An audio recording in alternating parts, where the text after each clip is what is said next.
Now, Die Hard follows a New York cop on his way to LA to get back together with his wife until the building gets hijacked by terrorists. Now, when I first saw Die Hard, it automatically became my favorite movie of all time. Hands down. Loved it.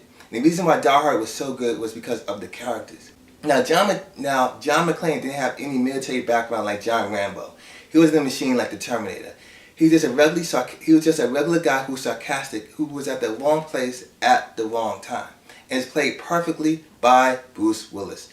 Bruce Willis made John McClane an iconic action hero for all ages, period. Along with Alan Rickman.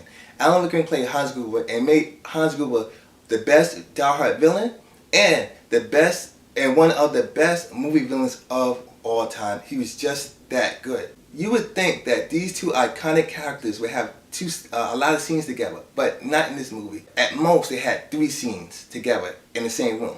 But that's how good it actually was, because you felt that Hans Gruber was just really angry at John McClane. He wanted him dead. Because the way Alan Rickman played Hans Gruber, he played him as a intellectual plan type of guy.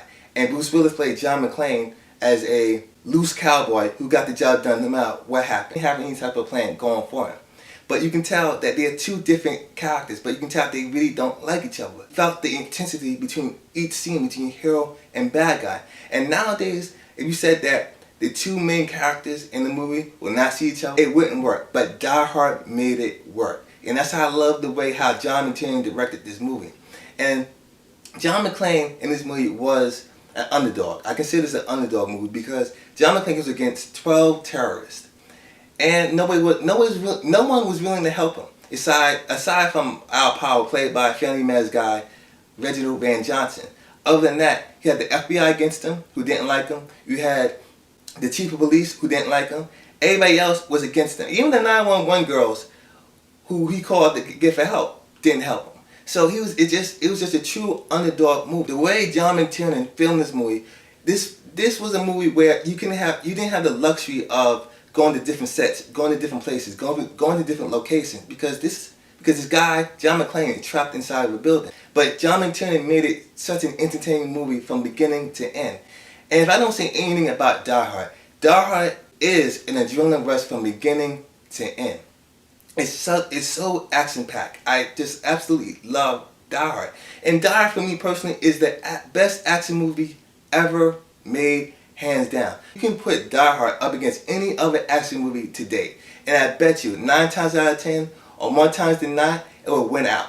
Die Hard is such an iconic film that even lasted 25 years, and it still holds up to today's film movies, today's action movies. Because nowadays, let's get it straight. Action movies nowadays are not as good as it used to be, or as the 80s. But for a movie to last for 25 years this year, to still hold up against other action movies today, is saying a lot. So that's why Die Hard for me is one of the greatest movies ever made and the best action movie to date. Period. Nothing can change that. So of course, Die Hard is going to get a good 1 out of 5 stars. Just kidding. Of course, Die Hard gets 5 out of 5 stars. And my question is for you guys.